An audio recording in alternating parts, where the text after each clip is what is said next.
आपको आने को मिलेगा। ठीक है बच्चों, तो उससे पहले हम अपनी जो पहली वाली पढ़ाई है वो पूरी करेंगे इस साल की। ठीक है, तो बच्चों आज हम प वर्ग के व्यंजन देखने वाले हैं। कौन से व्यंजन देखने वाले हैं? प वर्ग के। तो बच्चों देखो, प वर्ग में कौन से व्यंजन आते हैं? प, फ, ब, भ एंड म। ठीक है बच्चों, तो आज हम प वर्ग के पहला व्यंजन मतलब प देखेंगे। तो देखो बच्चों, प से क्या होता है? पर्वत। प से क्या होता है? पर्वत। पर्वत को इंग्लिश में क्या कहते हैं? माउंटेन। क्या कहते हैं? माउंटेन। और अब प से क्या होता है? पतंग। प से क्या होता है? पतंग। पतंग को क्या बोलते हैं इंग्लिश में? काइट। क्या बोलते हैं? काइट। तो आज हम ये प दो लाइन में कैसे लिखते हैं ये देखने वाले हैं। ठीक है, तो देखो बच्चों, आपको क्या करना है?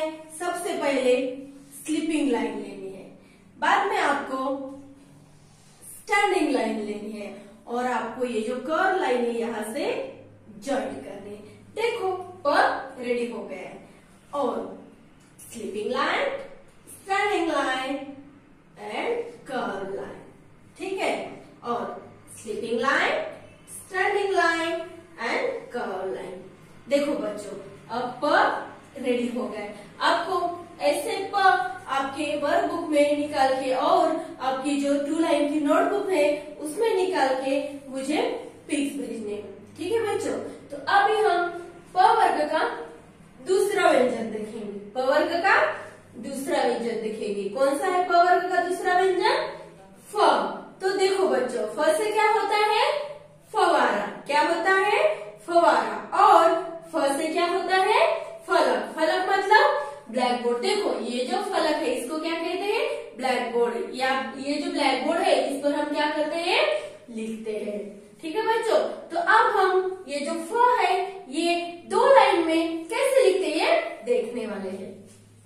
देखो बच्चों, sleeping line, standing line. Firstly यहाँ से कर्व लाइन। पहले आपको क्या निकालना है? प निकालना है और बाद में यहाँ से छोटी कर्व लाइन लेकर आपको फ तैयार करना है। ठीक है, और एक बार देखो बच्चों, sleeping line, standing line, curve line लेकर आपको पहले प कंप्लीट करना है और यहाँ से छोटी कर्व लाइन लेकर आपको फ कंप्लीट करना है। ऐसा फ आपको 2 लाइन के नोटबुक में लिखकर उसका पिक निकालना है और ग्रुप पे भेजना है। ठीक है बच्चों।